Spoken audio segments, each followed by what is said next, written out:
नमस्कार, बहुत बहुत स्वागत आपका अनादि टीवी पर। मैं हूं आपके साथ पारुल। मध्य प्रदेश के मुख्यमंत्री शिवराज सिंह चौहान लोकसभा चुनाव के अभियान में जुट गए हैं। एक तरफ कांग्रेस और कमलनाथ हार के सदमे से उबरने की कोशिश कर रहे हैं, तो मामा ने कमलनाथ के गढ़ छिंदवाड़ा में दस्तक दे दी है। छिंदवाड़ा की सभी 7 विधानसभा सीट पर भारतीय जनता पार्टी नहीं जीत पाई थी, इसलिए लोकसभा चुनाव में मामा इस तिलिस्म को तोड़ने के लिए अभी से जुट गए हैं। उन्होंने भाजपा कार्यकर्ताओं को लगन और मेहनत से काम करने के लिए प्रेरित किया है। शिवराज की यह खासियत ही उन्हें दूसरे नेताओं से अलग बनाती है। प्रधानमंत्री नरेंद्र मोदी की तरह शिवराज सिंह चौहान भी पूरी ऊर्जा से काम करते हैं। विधानसभा चुनाव में तो उन्होंने जी तोड़ मेहनत की और अपने सबसे प्रमुख प्रतिद्वंदी कमलनाथ के मुकाबले लगभग 2 गुनी सभाएं और रैलियों को संबोधित किया, जिसका नतीजा भी सामने है। अब लोकसभा चुनाव 5 महीने बाद होने हैं और शिवराज अभी से अपने मिशन में जुट गए हैं। इस बार उनका लक्ष्य सभी 29 सीटों पर भारतीय जनता पार्टी को जीत दिलाना है। पिछले चुनाव में छिंदवाड़ा में छोड़कर बाकी सभी लोकसभा सीटों पर भारतीय जनता पार्टी की प्रचंड जीत हुई थी। उधर कांग्रेस अभी भी हार के सदमे में है। कांग्रेस के भीतर अभी भी मंथन चल रहा है, हार पर हाहाकार मचा हुआ है। ऐसे में सवाल यही है कि क्या चुनाव से बहुत पहले रणनीति और योजना तैयार करने का फायदा भाजपा को मिलता है। दूसरा सवाल यह भी है कि क्या इस दृष्टि से भाजपा के मुकाबले कांग्रेस चुनाव के समय पीछे रह जाती है।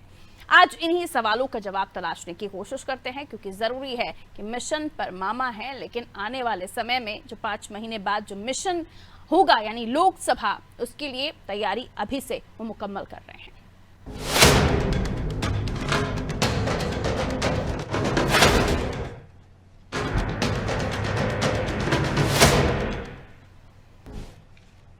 तो छिंदवाड़ा कमलनाथ का गढ़, अभेद किला, जिसे बीजेपी अब उस गढ़ में सेंध लगाने की पुरजोर कोशिश कर रही है। लेकिन आने वाले समय में देखने वाली बात यह होगी कि 5 महीने का समय है महज। एक तरफ ये भी कि क्या मुख्यमंत्री दोबारा होंगे शिवराज, और उससे पहले ही उनके ये ताबड़तोड़ मेहनत दोबारा से शुरू हो जाना, और कांग्रेस अभी इसी सदमे में है क्योंकि वो हार चुकी है और हार की हाहाकार उनके खेमे में अभी भी मची हुई है।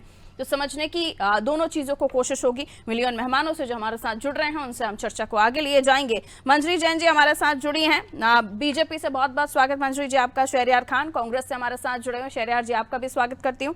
चैतन्य भट्ट साहब वरिष्ठ पत्रकार हैं, हमारे साथ जुड़े हुए हैं, सर आपका भी स्वागत। चैतन्य साहब, आपसे इस मसले को समझने की मैं कोशिश करूंगी कि अभी तो ये भी साफ नहीं हुआ कि मुख्यमंत्री कौन है मध्य प्रदेश का, अभी इसी को लेकर कशमकश की स्थिति है। लेकिन उन तमाम चीजों को दरकिनार करते हुए उसे ध्यान नहीं दे रहे हैं मुख्यमंत्री, और वो कहते हुए भी नजर आ रहे हैं कि मैंने कभी नहीं कहा कि मैं मुख्यमंत्री की दौड़ में हूं।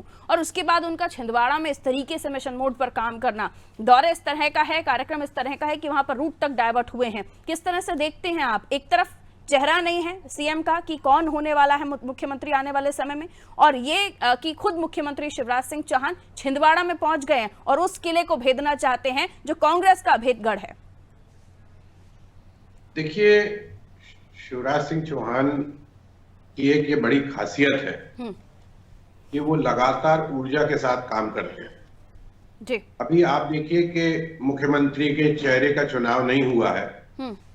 तमाम बड़े नेता जो इसके दावेदार हैं वो दिल्ली में हैं, लेकिन उसकी बजाय शिवराज सिंह चौहान उस किले को भेदने के प्रयास में लग गए हैं, जिसका उनको रंज है कि वो छिंदवाड़ा की 7 सीटों में भारतीय जनता पार्टी को जिता नहीं पाए।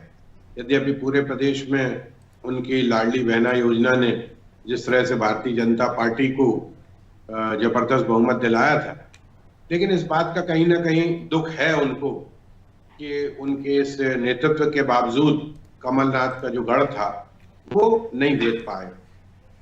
दूसरी बात यह है कि शिवराज सिंह चौहान ने ये समझ लिया है कि उसके 2 पहलू हैं। या तो वो पूरी तरह से कॉन्फिडेंट हैं कि मेरे अलावा मुख्यमंत्री का जो पद है वो किसी और व्यक्ति को नहीं मिलेगा जी, क्योंकि जिस तरह से भारतीय जनता पार्टी को जीत मिली है और लाडली बहना जो गेम चेंजर साबित हुई है, तो उसके हिसाब से उनको लगता है कि मुझे एक बार फिर से मौका दिया जाएगा। और भारतीय जनता पार्टी के हाईकमान के सामने भी एक बहुत बड़ा यक्ष प्रश्न है कि हम शिवराज सिंह चौहान को कैसे इग्नोर करें। या फिर दूसरा पहलू ये भी हो सकता है कि उन्होंने इस बात की आशा पूरी तरह से छोड़ दी और उनको लगता है कि अगर मुझे और कोई जिम्मेदारी दी जाएगी तो वो उस जिम्मेदारी को भी निर्वहन करने के लिए पूरी तैयार। और उन्होंने बयान भी दिया है कि मैं तो एक साधारण कार्यकर्ता हूं और मुझे जो भी जिम्मेदारी दी जाएगी मैं पूरी शिद्दत के साथ, पूरे समर्पण के साथ तो इस जिम्मेदारी को पूरा करूं। और देखिए, पहले भी अचानक से शिवराज सिंह चौहान जी को प्रदेश की बागडोर मिली थी।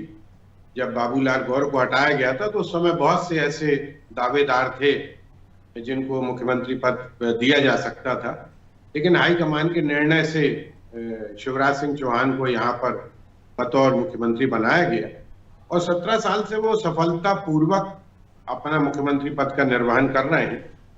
और जैसा कि कांग्रेस को आशा थी कि शिवराज सिंह चौहान के खिलाफ जो एंटी इनकम्बेंसी है उसका फायदा कांग्रेस को मिलेगा, लेकिन मुझे लगता है कि एंटी इनकम्बेंसी नजर नहीं आई और उसका प्रतिफल ये निकला कि कांग्रेस की जो सीटें पिछली बार 114 के आसपास थी वो घटकर 66-64 के आसपास रह गई। तो शिवराज सिंह ने ये तय कर लिया है कि उनको भारतीय जनता पार्टी का हाईकमान जो भी जिम्मेदारी देगा वो उसको निभाने के लिए पूरी तैयार है और इसलिए उन्होंने छिंदवाड़ा की तरफ रुख कर लिया है ताकि अभी से उन तमाम चीजों को किनारा कर दिया जाए जिसके कारण भारतीय जनता पार्टी को हार मिली है।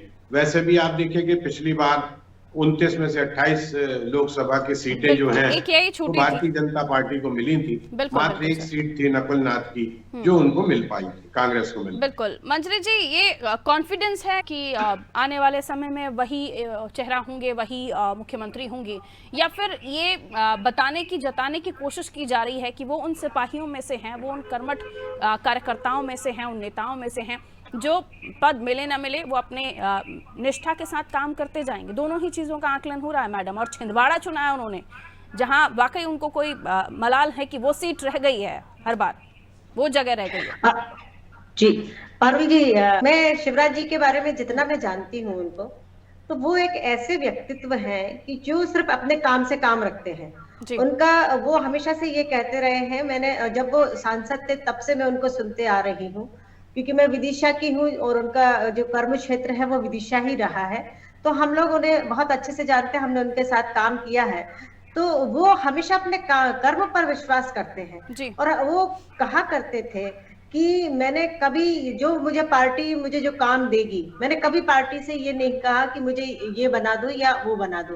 पार्टी ने यदि मुझसे कहा कि झंडा लगाना है तो मैंने झंडा लगाने का काम किया, अगर दरी बिछाने के काम के लिए बोला तो मैंने वह काम किया, और आज भी पार्टी जो भी आदेश करेगी उसका मैं अक्षरशः पालन करूंगा। तो ये उनका हमेशा से, आज से नहीं, हमेशा से उन्होंने ये शब्द कहे हैं और उन शब्दों को लेकर और उनकी शैली को लेकर हम लोग भी उस पर आगे बढ़ने की कोशिश करते रहते हैं।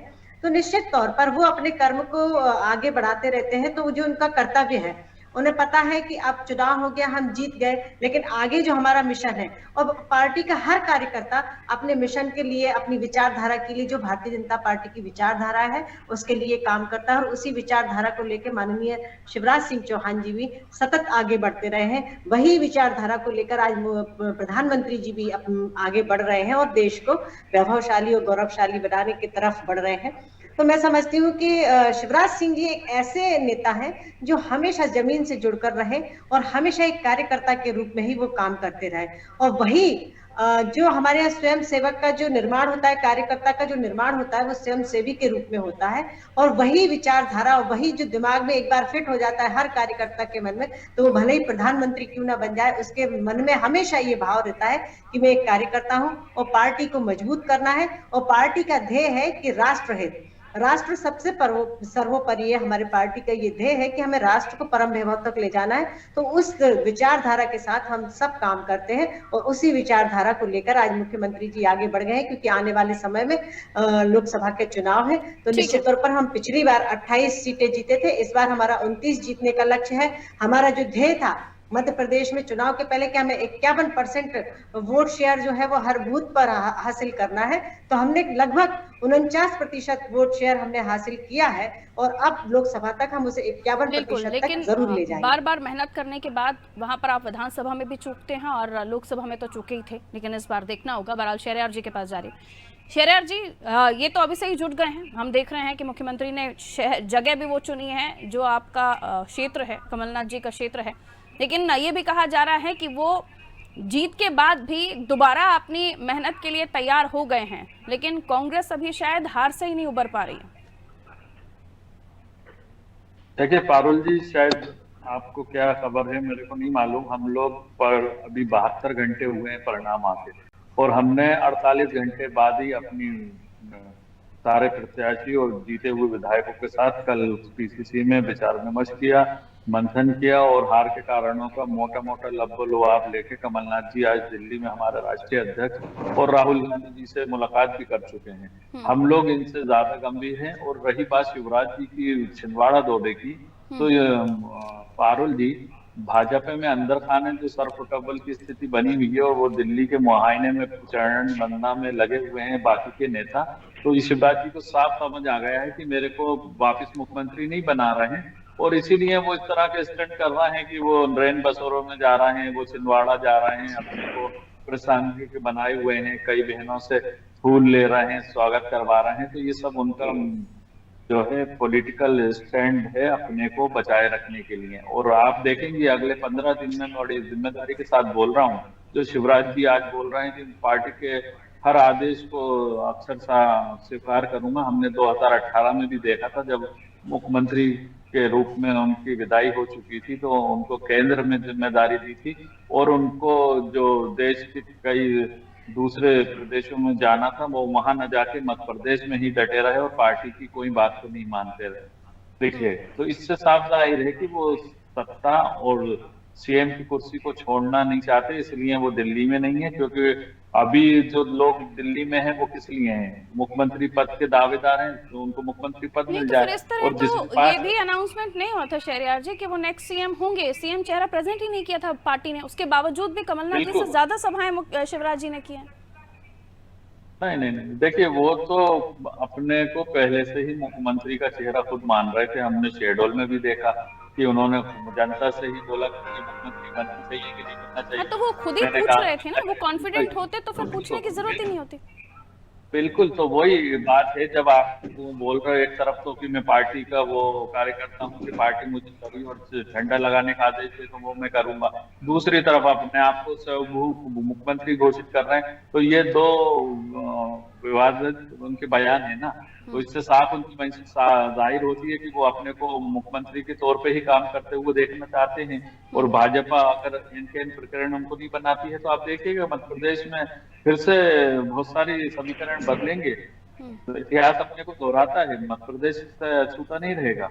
ये बात मैं आपको बड़ी जिम्मेदारी के साथ बोल रहा हूँ। जो भाजपा के कई नेताओं से मेरी भी बात हुई, तो उसमें अंदर खाने इनके सब ठीक ठाक नहीं है। और जब मोदी जी ने अपनी सभाओं में इनका नाम लेना भी मुनासिब नहीं समझा था, तो उसके बाद की तो ये घटना है कि जब जनता से अपने को सर्टिफिकेट दिलवा रहे थे। अगर आप पार्टी के इतने ही अनुशासित कार्यकर्ता होते तो पार्टी का जो आदेश होता उसके बाद ये सब चीजें करते। अभी भी आप उसको ये तरह से प्रेशर बिल्डिंग कर रहे हैं प्रदेश में और भाजपा के ऊपर कि मैं नहीं तो कोई नहीं वाली बात है। आप देखिएगा, इनके अभी बहुत पानी बहना बाकी है, दिल्ली के अंदर बहुत कंफर्टेबल है। ठीक है चैतन्य जी, आपको इस बाबत आपका क्या कहना, आंकलन क्या है? क्या ऐसे ही बगैर किसी के कहे या खुद ही डिसीजन लिया होगा मुख्यमंत्री शिवराज सिंह चौहान ने? इंटरनली उनको किसी तरह का सपोर्ट दिल्ली से नहीं है और वो खुद ही इस मिशन पर निकल चुके हैं। आप ये मानते हैं कि किसी भी तरह का कोई भी उनसे कांटेक्ट या कनेक्शन नहीं हो रहा है दिल्ली का, और वो खुद ही इस मिशन पर निकल चुके हैं कि 2024 में उन्हें पार्टी को जीत दिलानी है? कुछ ना कुछ तो बात हुई होगी। और पहले भी हमने देखा था कि शुरुआती दौर में जब ये समझ आ रहा था कि शायद कुछ दूरियां हैं, लेकिन बाद में हमने देखा कि प्रधानमंत्री नरेंद्र मोदी भी ये बताते हुए नजर आए कि किस तरह की योजनाएं हैं मध्य प्रदेश में, और उन योजनाओं का सीधा श्रेय मुख्यमंत्री शिवराज सिंह चौहान को जाता है। ये देखिए पारुल जी, ये तो बहुत कुछ पहले दिन काफी से दिनों से ये नरेटिव चलाया जा रहा है कि शिवराज सिंह चौहान से हाईकमान नाराज है। हाँ। और हो सकता है कि उनको मुख्यमंत्री पद ना दिया जाए। लेकिन और इसका एक उदाहरण ये भी था कि जब जम्बूरी मैदान में नरेंद्र मोदी जी ने सभा ली, कार्यकर्ताओं को संबोधित किया, तो उसमें शिवराज सिंह चौहान का नाम नहीं लिया था। और इसके अलावा लाडली बहना का भी योजना का कोई उल्लेख नहीं किया था। लेकिन पिछले दिनों जब उसका इम्पैक्ट अंदर अंदर दिख रहा था, तो फिर नरेंद्र मोदी जी ने भी शिवराज सिंह चौहान का नाम लिया और लाडली बहना योजना की भी तारीफ की। तो ये मुझे लगता है कि शिवराज सिंह चौहान को ये बात तो पता थी कि उनसे उनके कार्यप्रणाली से या उनसे कुछ दूरियां हैं हाईकमान की। लेकिन जिस तरह से गेम चेंजर बनी उनकी योजना, आपकी लाडली बहना, उससे हाईकमान को भी ये लगने लगा कि इस तरह से शिवराज सिंह को इग्नोर नहीं किया जा सकता है। और फिर अगली बार अगले 6 महीने के भीतर लोकसभा के चुनाव, ये बात ठीक है कि भारतीय जनता पार्टी बहुत अनुशासित पार्टी मानी जाती है, लेकिन देखिए हर व्यक्ति की, हर नेता की एक महत्वाकांक्षा होती है और उस महत्वाकांक्षा के चलते वो राजनीति में आता है। हर व्यक्ति को लगता है कि उसको पद मिले, पार्षद है वो सोचता है कि मुझे विधायक बनाया जाए, विधायक सोचता है कि मैं लोकसभा चुनाव में बीजेपी अगर अपना फायदा देखे तो उनका स्टेप क्या होना चाहिए, आप क्या समझते हैं? अगर रणनीतिक तौर पर भी हम देखें कि 5 महीने में वो किस तरह से, क्योंकि हमने आप लोगों से ही सुना है कि शिवराज की जिस तरह की लोकप्रियता है, बीजेपी के अन्य नेता उस तरह की लोकप्रियता मध्य प्रदेश में हासिल नहीं कर पाए। जी देखिए, उसके पीछे एक कारण भी है। पिछले 17 वर्षों से जो व्यक्ति मुख्यमंत्री है तो उसका जनता से कनेक्ट है, क्योंकि डायरेक्ट जो योजनाएं बनती हैं, सरकारी योजनाएं बनती हैं, वो मुख्यमंत्री के निर्देश पे बनती हैं। तो जाहिर सी बात है कि लोगों से उनका कनेक्शन है। फिर दूसरों की तुलना में शिवराज सिंह चौहान को मैं ज्यादा संवेदनशील नेता मानता हूँ। और देखिए, आपने कई बार ऐसे उदाहरण देखे होंगे, जैसे मान लीजिए आप सूखा पड़ गया कहीं या बारिश हो गई, किसानों का फसल नष्ट हो गई, वो कनेक्शन बना लेते हैं अपना। बिल्कुल। तो ये तमाम चीजें जो है वो कहीं ना कहीं शिवराज सिंह को एक लोकप्रिय नेता बनाते हैं। दूसरे नेताओं की बात नहीं, ऐसा नहीं है कि वो अपने क्षेत्र में लोकप्रिय, लेकिन वो अपने अपने क्षेत्र में है। पूरे मध्य प्रदेश में उनका कोई बहुत ज्यादा ऐसा ऑरा नहीं है। और उसके पीछे कारण ये है कि वो दिल्ली की राजनीति करते हैं। कमलनाथ के संग प्रॉब्लम यही था कि उन्होंने हमेशा दिल्ली की राजनीति की है, और प्रदेश में जिस तरह की राजनीति करना पड़ती है वो शिवराज सिंह चौहान से ज्यादा बेहतर और कोई नहीं जानता। मंजरी जी, लेकिन ये कहा जा रहा है कि सर फुटबॉल की स्थिति है, दिल्ली दर्शन कर रहे हैं जाके आपके नेता। देखिए पारुल जी, मैं एक बात बता देना चाहती हूँ कि हमारे किसी भी नेता ने अभी तक ये नहीं कहा कि वो मुख्यमंत्री पद का दावेदार है, और ना ही उन्होंने कहीं अपनी ये बात रखी है। क्योंकि अभी संसद का समय चल रहा है, तो सारे जितने कैलाश जी बड़ी जिम्मेदारी की बात पहले ही कह चुके हैं, तो जिम्मेदारी जिसको जो दी जाएगी उसको वो निभाएगा। मैंने वही कहा कि हमारे यहाँ चाहे वो भले ही प्रधानमंत्री मोदी जी क्यों ना हो, वो भी अपने आप को कार्यकर्ता मानते हैं, और जो हर कार्यकर्ता की एक भूमिका होती है, और उसे जिसे जो जिम्मेदारी दी जाएगी वो पूरी निष्ठा के साथ निभाएंगे। यदि माननीय शिवराज सिंह चौहान जी को वहां से आदेश आता है कि उन्हें, शिवराज सिंह चौहान जी चूंकि मध्य प्रदेश के मुख्यमंत्री हैं, तो उनका जो दायित्व है, उनका जो कर्तव्य है, वो अपना निर्वहन कर रहे हैं। वो दिल्ली क्यों जाएंगे? वो तो सांसद नहीं है। जो सांसद है वो दिल्ली गए हुए हैं। और कैलाश विजयवर्गीय जी चूंकि हमारे राष्ट्रीय महामंत्री है पार्टी के, तो वो भी दिल्ली जाएंगे। तो इसको अब कांग्रेस जी, वो भी सांसद है, वीडी शर्मा जी भी, अभी संसद का सत्र चल रहा है। तो कांग्रेस जो है आरोप और प्रत्यारोप के अलावा इनको कुछ नहीं करना आता। पूरे चुनाव के दौरान आप देख लीजिए, इनने सिर्फ आरोप और प्रत्यारोप के अलावा कुछ नहीं किया। इनके पास कोई विजन नहीं था। इसका जवाब दे रहे हैं मंजरी जी, शहरयार जी, कि जो सांसद हैं सत्र चल रहा है उनको तो जाना ही पड़ेगा, वैसे आप दिल्ली दर्शन कहें या कुछ और। लेकिन ये भी सवाल उठ रहा है कि आप अभी उन कारणों को टटोल रहे हैं कि हार की क्या कारण है, ईवीएम को भी लेकर मसला उठा रहे हैं। वो जीतने के बाद 2024 की तैयारियों में लग गए हैं। आप 23 के बाद अभी 23 कैसे हम हारे, इस पर ही अभी आपके अंदर आकलन चल रहा है। तो लेट नहीं है आप? बिल्कुल नहीं है।